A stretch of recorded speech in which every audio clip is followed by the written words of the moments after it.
हमारे अगर पाकिस्तान के प्राइम मिनिस्टर की बात की जाए तो हमें कभी भी इस तरह का वेलकम जो है वो देखने को नहीं मिला। और भूटान का जो सबसे बड़ा अवार्ड है, हाईएस्ट सिविलियन अवार्ड, वो भी जो है भूटान की जानिब से जो है उनको प्रोवाइड किया गया है। इवन के वहाँ जब उनकी आमद हुई है तो उसके ऊपर जो भूटान के प्राइम मिनिस्टर हैं उन्होंने नरेंद्र मोदी जो इंडियन प्राइम मिनिस्टर हैं उनको गले लगा के कहा है कि वो जो है वो हमारे यंगर ब्रदर हैं। इंडिया का जो सिर्फ आईटी का बजट है ना, वो हमारे टोटल बजट से भी डबल है।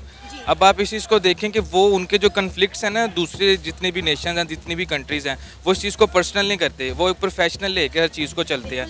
तो अब आप देखें कि उन्होंने इस चीज़ को फील किया कि अगर हमारा चाइना के साथ अगर उनका जो है कन्फ्लिक्ट नहीं ख़त्म हो रहा, लेकिन उन्होंने अपनी इन्वेस्टमेंट लेके आनी है, उन्होंने अपने जो इंटरेस्ट है उनको उन्होंने सेम रखना है, तो उन्होंने इस चीज़ को भूटान के साथ जो भी अपने इशूज़ हैं उसको उन्होंने ख़त्म किया। ये मुल्क तो फारग तरीन मुल्क है, कोई तो कोई बिजनेस भी करना नहीं चाहता, जो भी दिल का दिल करता है। इवन कि आपको देख लो, आप भी अगर जो आप काम कर रहे हैं, आपको जो अगर देखा जाए तो आप भी बड़ी अच्छी एक डेजिग्नेशन में है, सेल्फ रिस्पेक्ट होनी चाहिए। लेकिन इधर क्या, इधर तो किसी किस्म की किसी की बंदे की किसी की इज्जत नहीं है। तो ये मुल्क फारग था, फारग है और फारग ही रहेगा। जो हालात चल रहे हैं, तो जैसे लोग हमारे साथ टकरे हुए हैं ना हमें, तो ये मुल्क का कोई फ्यूचर नहीं है। आज जो भूटान में एमओयू साइन किया गया उसमें एक रेल लाइन के हवाले से भी जो है वो बातचीत हुई है। एमओयू साइन किया गया जिसमें दोनों कंट्रीज़ के रिलेशनशिप को बेटर करने के ऊपर बात की गई है। दोनों कंट्रीज़ के दरमियान एक रेल सिस्टम को जो है वो मुतारफ़ करवाया गया है। तो मैं समझता हूँ कि ये जो भी इंडियन प्राइम मिनिस्टर किसी भी कंट्री के दौरे के ऊपर जाते हैं, कोशिश यही होती है कि उसको ज़्यादा से ज़्यादा प्रोडक्टिव बनाया जाए। कन्फ्लिक्ट हर नेशन का, हर कंट्री का किसी ना कंट्री के साथ होता है, सबके साथ इशू होता है, लेकिन उन्होंने अपना एक माइंडसेट बनाया हुआ है कि उन्होंने अपनी कंट्री को फर्स्ट रखना है। कंट्री की जो इकोनॉमी है, कंट्री का जो पर कैपिटा इनकम है, कंट्री की जो ग्रोथ रेट है, वो उस चीज़ को आगे रखते हैं। वो अगर उन्हें कहीं झुकना भी पड़ जाता है ना, वो इस चीज़ को झुकती हैं। अब देखें ना, भूटान के साथ उनको झुकना पड़ा है, उनको खुद जाना पड़ा। तो ये मुल्क कभी बेहतर भी नहीं हो सकता। मैं आपको ये बता दूँ, इतना मर्जी कोशिश कर लें, पुलिस जोर लगा ले, सियासतदान, ये मुल्क फारिग था, फारिग है और फारिग ही रहेगा। क्योंकि हम लोग इस मुल्क से बहुत डिसअपॉइंटेड हो चुके हैं। इस मुल्क में कुछ करने को नहीं है। इवन कि आप भी छोड़ें, बाहर के मुल्क अप्लाई करें, वहाँ जाके आप भी एंकरिंग करें। इस मुल्क में रिपोर्टिंग करने का भी कोई फ़ायदा नहीं, कब कोई लड़का के छेड़ देगा पता भी नहीं चलेगा। नाज़रीन, इंडिया के प्राइम मिनिस्टर नरेंद्र मोदी 2 रोज़ा दौरे पर भूटान पहुंच चुके हैं। भूटान में उनका बड़ा ही ग्रैंड और पुरतपाक इस्तकबाल किया गया। भूटान के नौजवानों ने गुजरात के ट्रेडिशनल कपड़े पहनकर गरबा किया और जिस गाने पर गरबा किया गया वो गाना इंडिया के प्राइम मिनिस्टर नरेंद्र मोदी का लिखा हुआ था। इंडिया के प्राइम मिनिस्टर नरेंद्र मोदी के 2 रोज़ा भूटान के दौरे पर आज हम बात करेंगे पाकिस्तान की आवाम से और जानेंगे उनकी राय। तो आइए चलिए हमारे साथ। अली, कैसे हैं आप? मैं बिल्कुल ठीक ठाक। काम शाम कैसा जा रहा है? अल्लाह का बड़ा एहसान। अली, आपको पता होगा कि इंडिया के प्राइम मिनिस्टर नरेंद्र मोदी साहब 2 रोज़ा दौरे पर भूटान पहुंच गए हैं और वहां पर उनका जितना वार्म वेलकम किया है, हमने देखा है सोशल मीडिया पर हर जगह उसी के चर्चे हो रहे हैं। जैसे वहां के भूटान के नौजवानों ने जो है गुजरात के ट्रेडिशनल ड्रेस पहनकर गरबा किया और जिस गाने पर गरबा किया वो भी इंडिया के प्राइम मिनिस्टर नरेंद्र मोदी का लिखा हुआ था। क्या कहना चाहेंगे, इंडिया के प्राइम मिनिस्टर नरेंद्र मोदी जब भी किसी मुल्क में जाते हैं बगैर मफाद के नहीं जाते, कुछ एम सेट करके जाते हैं, और भूटान में जाने का उनका मफाद क्या है हम बहुत अच्छे से जानते हैं। क्या कहना चाहेंगे उनके इस विज़िट पर? देखिए, मैं सबसे पहले तो ये कहूँगा कि अभी 2 रोज़ा दौरे के ऊपर जो मौजूद हैं, बड़ा ही वार्म वेलकम किया गया और स्पेशली जो रेड कारपेट के ज़रिए जो है उनको वेलकम किया गया वहाँ पे, और एयरपोर्ट के ऊपर ही वो जो डांस परफॉर्मेंस दिखाई गई है। मैं समझता हूँ कि एक मतलब अब हमारे अगर पाकिस्तान के प्राइम मिनिस्टर की बात की जाए तो हमें कभी भी इस तरह का वेलकम जो है वो देखने को नहीं मिला। और भूटान का जो सबसे बड़ा अवार्ड है, हाईएस्ट सिविलियन अवार्ड, वो भी जो है भूटान की जानिब से जो है उनको प्रोवाइड किया गया है। इवन के वहाँ जब उनकी आमद हुई है तो उसके ऊपर जो भूटान के प्राइम मिनिस्टर हैं उन्होंने नरेंद्र मोदी जो इंडियन प्राइम मिनिस्टर हैं उनको गले लगा के कहा है कि वो जो है वो हमारे यंगर ब्रदर हैं। तो मैं समझता हूँ कि जब इस तरह के मतलब अवार्ड मिलते हैं आपको, और न सिर्फ भूटान से बल्कि दुनिया भर में आप किसी भी मुल्क का जब दौरा करते हैं तो वहाँ पे हर कंट्री जो है वो अपना हाईएस्ट जो उनका सिविलियन अवार्ड होता है वो नरेंद्र मोदी के ऊपर देती है। जब हम देखते हैं कि वर्ल्ड रैंकिंग के अंदर जब लीडर्स की बात की जाए तो पिछले 4-5 साल से नॉन स्टॉप इंडिया के प्राइम मिनिस्टर जो है वो टॉप के ऊपर जा रहे हैं। तो आखिर कोई तो वजह है जिसकी वजह से पूरी दुनिया का झुकाव जो है वो इंडिया इंडिया इंडिया की तरफ हो रहा है। इंडियन प्राइम मिनिस्टर को बाकायदा न सिर्फ इन्वाइट किया जा रहा है बल्कि आज मैं समझता हूँ कि जिस तरीके के MOUs साइन किए गए हैं, स्पेशली अगर देखें तो पहले ही रेलवे के निज़ाम के हवाले से अगर बात की जाए तो भारत का जो रेलवे का निज़ाम है वो दुनिया का सबसे बड़ा नेटवर्क जो है वो है।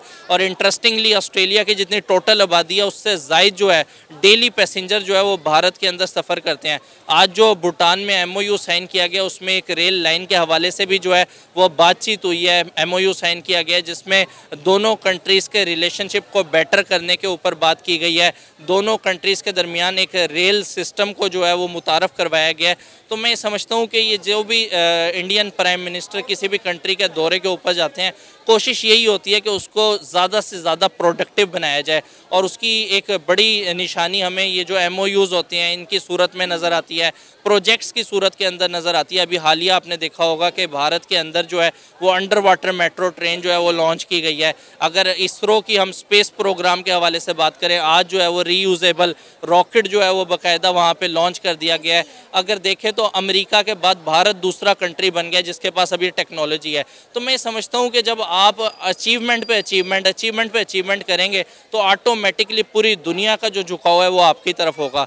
ये बात सिर्फ इंडिया की नहीं है, बात है टेक्नोलॉजी के हवाले से। अगर आप बात करें तो पाकिस्तान पे बहुत से लोग आपको कहते मिलेंगे यहाँ पे 4 मौसम हैं, हम ये कर लेते हैं वो कर लेते हैं, लेकिन अब बात की जाती है AI के ऊपर, आर्टिफिशियल इंटेलिजेंस पे।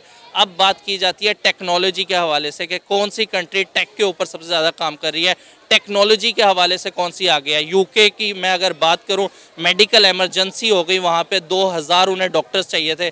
पूरी दुनिया की कंट्रीज़ को उन्होंने साइड पे करके इंडियन डॉक्टर्स के ऊपर बात की। उन्होंने कहा पता है, इसी के साथ साथ एक और मैं खबर बताती चली जाऊँ।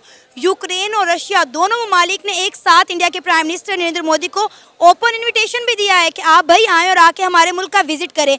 देखिए, अगर हम बात करें तो इंडिया की एक पॉलिसी है नेबरहुड फर्स्ट, हम उसको देख रहे हैं कि इस पॉलिसी को मद्देनजर रखते हुए जितने भी हमसाय ममालिक हैं अली, इंडिया के प्राइम मिनिस्टर नरेंद्र मोदी उनको विजिट कर रहे हैं। और देखिए, ऑलरेडी हर मुल्क जो है इंटरेस्टेड है कि वो इंडिया के अंदर अपनी इन्वेस्टमेंट करे और कर भी रहा है, लेकिन उसके बावजूद भी नरेंद्र मोदी किसी कंट्री के विजिट पर जाते हैं तो अपने कुछ एम और कुछ गोल सेट करके जाते हैं। जैसे आपने बताया कि अभी जो है भूटान में उन्होंने कुछ MOU साइन किए हैं। आज तो पहला दिन था ना, अभी तो 2 रोज़ा दौरा है, तो इसमें आप देखें कि कितनी और डेवलपमेंट पर जो है MOU साइन होंगे, बातें होंगी। और ख़ासकर अगर हम चाइना की बात करें तो उसको लेकर भी बहुत सारे मामला सुलझाने की कोशिश की जाएगी। मैं ये समझता हूँ कि जिस तरीके से नरेंद्र मोदी जिस भी कंट्री का दौरा करते हैं उनको वेलकम किया जाता है, तो मेरे ख्याल से वहीं पे हमें नज़र आ जाता है कि भारत अपने सारे मुतालबात जो है वो मनवाने गया और वो मनवा के आएगा। जब एक कंट्री का प्रेसिडेंट प्राइम मिनिस्टर खुद एयरपोर्ट पे वेलकम करने आए तो आप वहाँ से भी अंदाज़ा कर सकते हैं कि आने वाले गेस्ट की कितनी इंपॉर्टेंस है।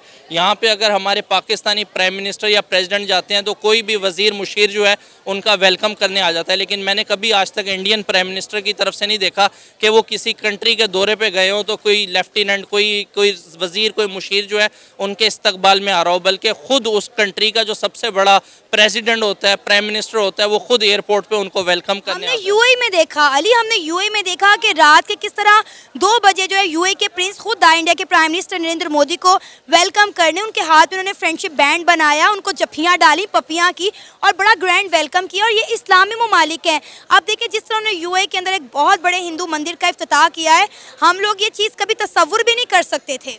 बात यह है कि कंट्री लेवल के ऊपर जो मफादात होते हैं ना वो विन विन सिचुएशन पे होते हैं। उसमें ये नहीं देखा जाता ये इस्लामिक कंट्री है या ये नॉन इस्लामिक है। अगर ईरान की बात कर लें, हमें तो बचपन से यही बताया गया कि ईरान के साथ हमारे बड़े अच्छे ताल्लुकात हैं, ज़ायरीन इधर से जाते हैं, लेकिन वीज़ा फ्री एंट्री की अगर बात की जाए तो पाकिस्तानियों को आज भी वीज़ा लेके जो है वो ईरान जाना पड़ता है। लेकिन अगर एज़ कम्पेयर टू इंडियंस की बात की जाए तो उनके लिए उन्होंने वीज़ा फ्री कर दिया है। तो हमें हम पे एयर स्ट्राइक कर रहे हैं, हम ईरान से अच्छे की क्या उम्मीद करें।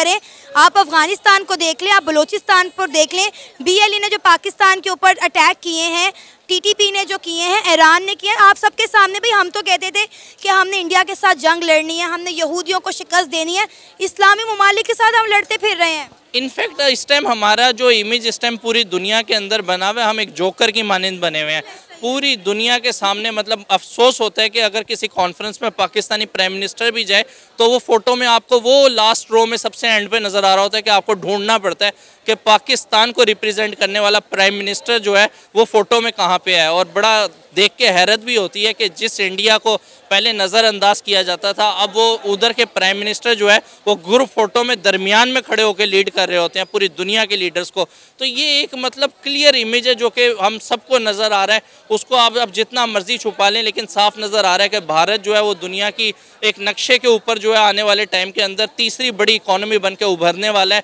वो वक्त दूर नहीं है जब मतलब भारत जो है वो इतना आगे बढ़ जाएगा कि चाइना को बीट कर जाएगा। और अपकमिंग सुपर पावर में मुझे लग रहा है कि भारत जो है वो बहुत जल्द शामिल होने वाला है। अच्छा, आपको नहीं लगता कि अली रज़ा कि हमें हालात और वक्त को मद्देनज़र रखते हुए इंडिया के साथ अपने ताल्लुकात बेहतर कर लेने चाहिए? देखिए, जब हर इस्लामिक कंट्री, हर छोटा बड़ा मुल्क अपना मफाद सोच रहा है तो हमारे सियासतदान अपना मफाद क्यों नहीं सोच रहे? बॉर्डर खोलें, पाकिस्तान के लिए आसानियाँ पैदा करें, अवाम को रिलीफ मिलेगा। बिल्कुल, अगर आप पब्लिक लेवल पे अगर पूछें तो हर पब्लिक यही चाहती है कि यकीन करें रमज़ान बाज़ार के अंदर मैंने ख़ुद रमज़ान बाज़ार का विज़िट किया है और ओनियन की अगर बात की जाए तो इतने स्मॉल साइज़ के अंदर जो है वो भी 200 पर केजी के हिसाब से, और वही ओनियन वैसे तो उस क्वालिटी की ओनियन भारत में है ही नहीं, उससे बहुत बेहतर है। बाकी जो बेहतर है वो भी 20-20 रुपए किलो जो है वो वहाँ पे दस्तयाब है। तो मैं ये समझता हूँ कि मैं खुद जब रमज़ान बाज़ार में गया तो वहाँ पे बहुत से लोग कह रहे थे कि जब इंडिया से प्याज आया करता था तो उसकी क्या क्वालिटी थी, कितना ज़बरदस्त किस्म का होता था, और वो प्याज मिलता भी 40 रुपए किलो के हिसाब से था। अब जो प्याज आ रहा है वो चाइना या सिंध के कुछ एरियाज से आ रहा है और वो भी 200 रुपए किलो मिल रहा है। तो मैं ये समझता हूँ कि नाम के इस्लामी जमहूरिया मुल्क हैं, जो रमज़ान होली मंथ के अंदर यहाँ पे मुसलमानों को जो है वो रिलीफ पैकेज देना चाहिए। वो अनफॉर्चुनेटली रिलीफ पैकेज हमें हमारी नेबर कंट्री में नज़र आ रहा है, उधर के मुसलमानों को दिया जा रहा है और इधर का मुसलमान जो है उन तमाम से जो है वो महरूम है। क्या नाम है सर आपका? मोहम्मद रज़ी। उसामा जावेद। क्या करते हैं आप? बेसिकली बिजनेस करते हैं और एमफिल के स्टूडेंट्स हैं। आप दोनों? जी सर, आपको पता है कि इंडिया के प्राइम मिनिस्टर नरेंद्र मोदी 2 रोज़ा दौरे के लिए भूटान पहुंच चुके हैं और वहां पे उनका बड़ा वार्म वेलकम किया गया है। भूटान के जो नौजवान हैं उन्होंने गुजरात के ट्रेडिशनल ड्रेस पहनकर गरबा किया है और जिस गाने के उन्होंने पर गरबा किया है वो इंडिया के प्राइम मिनिस्टर नरेंद्र मोदी का ही लिखा हुआ है। हमने देखा है कि इंडिया के प्राइम मिनिस्टर नरेंद्र मोदी जब से दौरे हुकूमत में आए हैं वो हमसाये ममालिक के साथ ताल्लुकात बेहतर करने में लगे हुए हैं। वो दूसरे मुल्कों का विज़िट करते हैं और एक ख़ास मकसद के तहत जो है वो दूसरे मुल्कों के विज़िट पर जाते हैं। भूटान के ये जो 2 दिन के दौरे पर हैं, डेफिनेटली इसके पीछे भी उनका एक कोई बहुत बड़ा मकसद होगा। क्या कहना चाहेंगे आप उनके इस विज़िट पर और ख़ास कर जिस तरह भूटान के लोगों ने उनका वेलकम किया इस पर? देखें, अब इंडिया का जो सिर्फ आईटी का बजट है ना वो हमारे टोटल बजट से भी डबल है। अब आप इस चीज़ को देखें कि वो उनके जो कन्फ्लिक्ट्स हैं ना दूसरे जितने भी नेशन हैं, जितनी भी कंट्रीज़ हैं, वो इस चीज़ को पर्सनल नहीं करते, वो एक प्रोफेशनल लेके हर चीज़ को चलते हैं।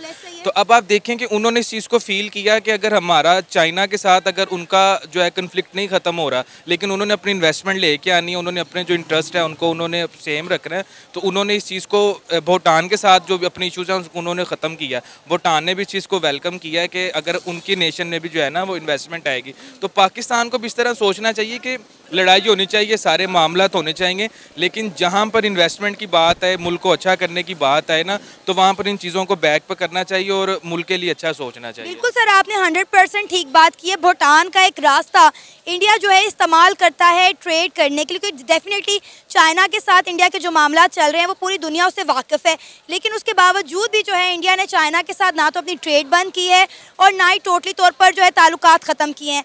चाइना और पाकिस्तान की दोस्ती जो है वो बड़ी जानी मानी जाती है। बड़े हमारे जो सियासतदान हैं चाइना और पाकिस्तान की दोस्ती की कस्में खाते हैं, लेकिन चाइना की दोस्ती के बदले हमें क्या मिला? सर, आप क्या कहना चाहेंगे इंडिया के प्राइम मिनिस्टर नरेंद्र मोदी के इस विज़िट पर, जो भूटान के वो 2 रोज़ा दौरे पर गए और आपने देखा कि किस तरह उनका ग्रैंड वेलकम किया? अगर ये पहली दफ़ा नहीं है, हमने देखा है वो किसी भी मुल्क में चले जाएँ उन्हें इसी तरह जो है वेलकम किया जाता है ट्रेडिशनल तरीके से। और देखें, ये लोग अपने कल्चर को एक साइड पर रख कर इंडियन कल्चर को फॉलो करते हैं, इंडियन रंग में रंग जाते हैं। बेसिकली इंडिया जो है वो करेंसी के लिहाज से भी काफ़ी आगे चला गया। जैसे ब्रिक्स थी, एक ब्रिक्स ऐसी इन्होंने करेंसी खोली थी जो ब्राज़ील, इंडिया, चाइना और रशिया को मिला के इन्होंने एक करेंसी शो करवाई थी, जैसे डॉलर है, जैसे दूसरी करेंसीज हैं जो ये सराउंड करनी थी इनकी ममालिक में। जो इनको आगे लेकर जानी थी और इनकी करेंसी की वर्थ होनी थी। इसमें पाकिस्तान कहीं भी नहीं आ रहा था क्योंकि पाकिस्तान की करेंसी बहुत लो है, ना इन्वेस्टमेंट है ना कुछ है। इसी तरह ही जो इंडिया हर लिहाज से भी बेहतर है, डैम्स उसके पास हैं, करेंसी उसकी बेहतर है, आईटी के शोबे में वो बेहतर हैं। तो इस तरह ही उन्होंने अपने आप को अगर किया तो इकोनॉमी के तौर के ऊपर उन्होंने बेहतर किया, जिसकी वजह से उनका वार्म वेलकम हुआ है। आप बात कर रहे हैं इंडिया की करेंसी की कि उसकी वैल्यू बहुत ज़्यादा है। अब आप देखें कि कितने ममालिक ऐसे हैं जो इंडिया की करेंसी में ट्रेड करने को प्रेफर कर रहे हैं। अब आप देखें कि उन्होंने अपने INR को कितनी वैल्यू दे दी, उसकी इंपॉर्टेंस कितनी ज़्यादा बढ़ा दी है। अब बहुत सारे इंटरनेशनल एयरपोर्ट्स ऐसे हैं जहाँ पर आप इंडियन करेंसी को भी यूज़ कर सकते हैं। जी बिल्कुल ऐसे है कि क्योंकि वो एक इंटरनेशनली करेंसी के तौर पर वो इस्तेमाल हो रही है। अब जैसे डॉलर है, डॉलर के मुकाबले में आ रही है। चाइना है, चाइना अपनी ट्रेड लेकर आ रहा है, तो उनको जहाँ पे बेनिफिट मिलेगा चाइना को वो वहाँ पर काम करेगा। पाकिस्तान अगर उसे बेनिफिट नहीं दे रहा तो वो ये खाली ये नारे लगाने से या कुछ करने से कोई ममालिक आपके साथ नहीं अटैच होगा, लेकिन आप अगर उसको कोई बेनिफिट दोगे वो मुकाबले में आपको भी बेनिफिट देगा। तो इस वजह से अगर इंडिया अगर कोई बेनिफिट दे रहा है तो इस वजह से उनके ममालिक में और उनके ताल्लुकात में इजाफा हो रहा है। अब आप ये देखें ना कि इंडिया के प्राइम मिनिस्टर नरेंद्र मोदी जब भी किसी मुल्क में जाते हैं तो बगैर किसी मकसद के नहीं जाते। उनका एक एजेंडा होता है, उनका एक एम होता है, वो एक टारगेट सेट करके जाते हैं। ऑलरेडी आप देखें कि कितने ममालिक ऐसे हैं जो इंडिया के अंदर इन्वेस्टमेंट करने के लिए तैयार हैं और कर भी रहे हैं।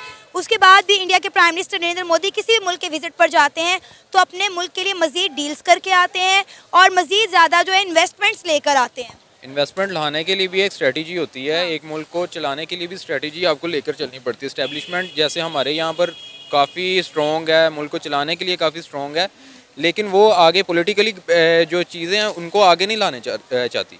लेकिन इंडिया में चाहे जैसे भी मर्जी है, लेकिन पॉलिटिकली तौर पे वो काफ़ी स्ट्रॉन्ग हैं और एक मुल्क को लेकर चल रहे हैं कि हमने स्ट्रेटजी कैसे लेकर जानी है, इकोनॉमी कैसे बढ़ानी है, इन्वेस्टमेंट कैसे लेकर आनी है, अपने मुल्क को कैसे बेहतर करना है। देखिए अब जो इंडिया की एक पॉलिसी है नेबरहुड फर्स्ट, वो कोशिश करता है कि अपने हमसाय ममालिक को विज़िट करे और उनके साथ अपने जो है ताल्लुकात बेहतर करे जो कि उनको फ़ायदा दें। लेकिन हमारे सियासतदानों को ये चीज़ समझ नहीं आती। अब आप देखें कि हमारे जितने ममालिक के साथ बॉर्डर लगते हैं, हमारी किसी एक के साथ भी बनती है।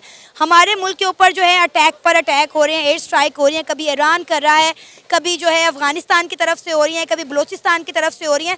पाकिस्तान तो इस वक्त एक दफ़ा फिर से जो है वो हमलों की जद में है। पाकिस्तान में एक बार फिर से दहशतगर्दी की फ़िज़ा कायम होती हुई नज़र आ रही है और इंडिया के प्राइम मिनिस्टर नरेंद्र मोदी दूसरे मुल्कों के विजिट पर जा रहे हैं, अपने मुल्क में इन्वेस्टमेंट ला रहे हैं, अपने मुल्क की जो दूसरे मुल्कों के साथ टेंशन्स हैं उनको ओवरकम करने की कोशिश कर रहे हैं। लेकिन हम जो है अपने ही इस्लामी ममालिक के साथ लड़ रहे हैं।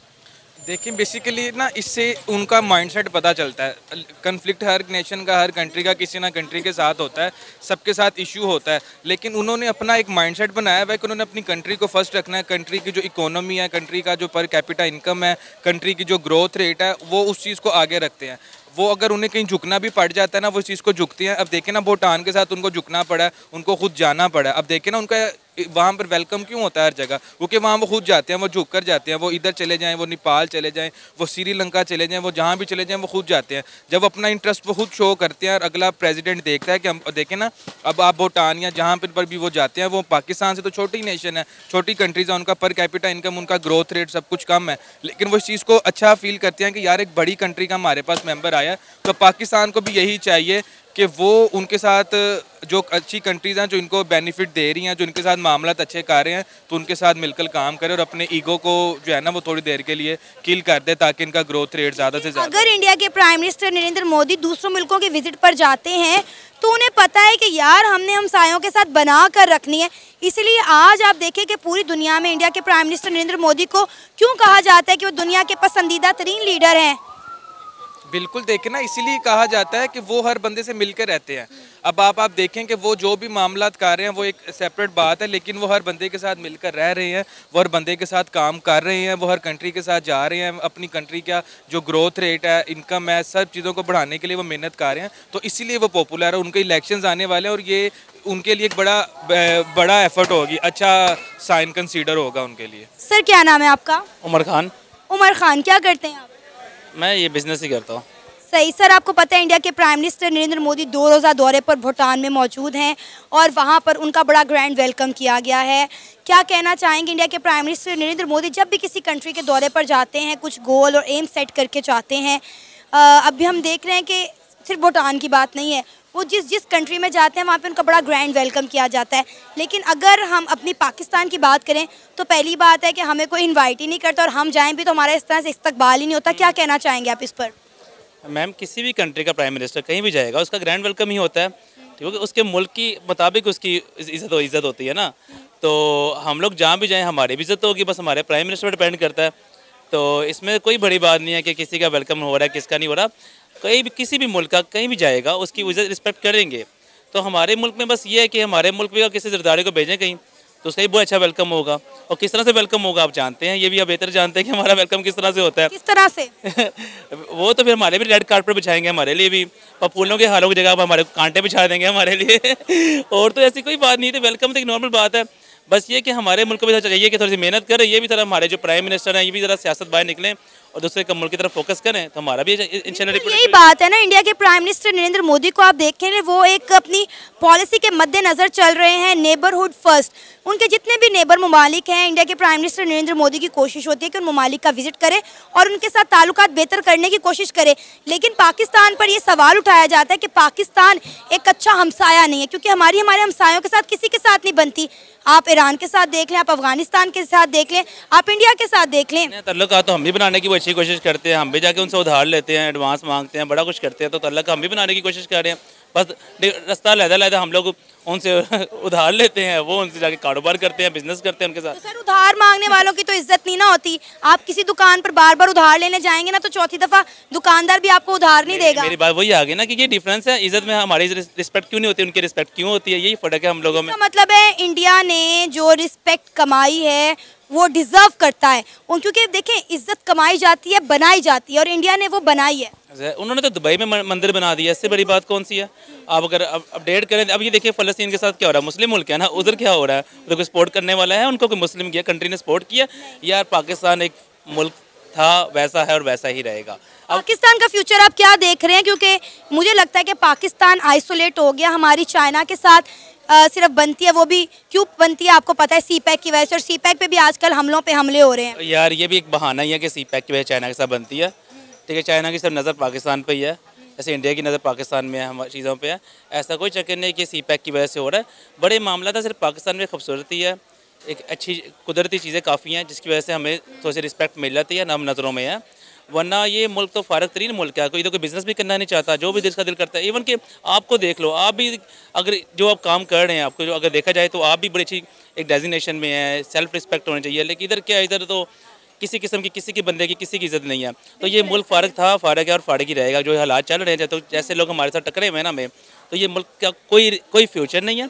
बस बेहतर ये कि टाइम से पैसे लगाओ, कमाओ और इस मुल्क से निकलो, और इधर बिज़नेस करने का ना सोचना, करने आना। आपने एक बात की कि चाइना की तरह इंडिया की भी पाकिस्तान पर नज़र है। मुझे ये नहीं लगता, क्योंकि इस वक्त उनका सारा फोकस अपने मुल्क की डेवलपमेंट पे है। आप यकीन करें, मैंने बहुत सारे इंडियन स्टूडेंट से बात की है, वो कहते हैं कि जी हम तो आपके बारे में सोचते भी नहीं है, ना हमारी किताबों में आपके बारे में पढ़ाया जाता है। हमें तो सिखाया जाता है कि हमने चाइना और अमेरिका को बीट करना है, हमने अपनी डेवलपमेंट उस लेवल पर लेकर जानी है। सोचता तो हमारा मुल्क भी कोई नहीं है। आपने कभी सोचा कि मैं इंडिया में जाके चीज़ ले लूँ या उधर जाके चीज़, सोचते हम लोग भी नहीं है। हम लोग भी अपने कामों में हम लोगों को इतना बिजी कर दिया हुआ है कि मुश्किल हाथों में डाल दिया हुआ है कि आमदनी इतनी थोड़ी कि हम लोग भी किसी तो सिर्फ हर वक्त रोटी के बारे में सोचते हैं कि आज घर में रोटी किस तरह से पूरी करनी है। वही कह रहा हूँ कि हमारे पास इतना टाइम नहीं। लेकिन मैं इस पॉइंट ऑफ व्यू से कहा था कि हमारे पास कोई ऐसी चीज़ें हैं जिसकी वजह से कुछ मुल्कों की नज़रें हमारे पे स्टिल हैं। जो भी हमारे से छीना जाए तो हम बिल्कुल ही हमें तो ज़ीरो कर दें। जो हमें वो ये देते हैं, कर्जा देते हैं, कैसे देते हैं, किसी वजूहत पे देते हैं ना। अब पेट्रोल है जाता है, हमारे मुल्क में कितनी ऐसी ज़रात हैं जो हमारे दूसरे मुल्कों में जा रहे हैं, वो ज़रात वगैरह है, तो इसलिए हमारे पाकिस्तान का नाम इसी जो वर्ल्ड में जो नाम आते हैं उसमें नाम है, वरना ये भी कब का मिट चुका होता अगर हम ये इनको चीज़ें ज़रात वगैरह में ना भेजें हम लोग। तो ये कोई ऐसी ख़ास बात नहीं है।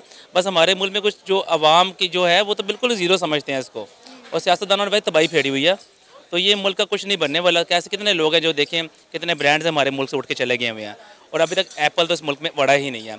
ये हम लोग समझते हैं, हम लोग तो आपस में ज़िंदगी में मसरूफ़ हैं, इधर से पैसे कमा लिए, उसको लूट लिया, इसको लूट लिया, इधर से कमा लिया, वरना हम लोग ज़ीरो हैं। कोई इस मुल्क में कारोबार का फ़ायदा भी नहीं है, ना इस मुल्क में रहने का फ़ायदा है। जब तक ये सियासतदान ऐसे रहेगा, ये मुल्क कभी बेहतर भी नहीं हो सकता। मैं आपको ये बता दूँ, इतना मर्जी कोशिश कर लें, पुलिस जोर लगा ले, सियासतदान, ये मुल्क फारिग था, फारिग है और फारिग ही रहेगा, क्योंकि हम लोग इस मुल्क से बहुत डिसअपॉइंटेड हो चुके हैं। इस मुल्क में कुछ करने को नहीं है। इवन कि आप भी छोड़ें, बाहर के मुल्क अप्लाई करें, वहाँ जाके आप भी एंकरिंग करें। इस मुल्क में रिपोर्टिंग करने का भी कोई फ़ायदा नहीं, कब कोई लड़का के छेड़ देगा पता भी नहीं चलेगा।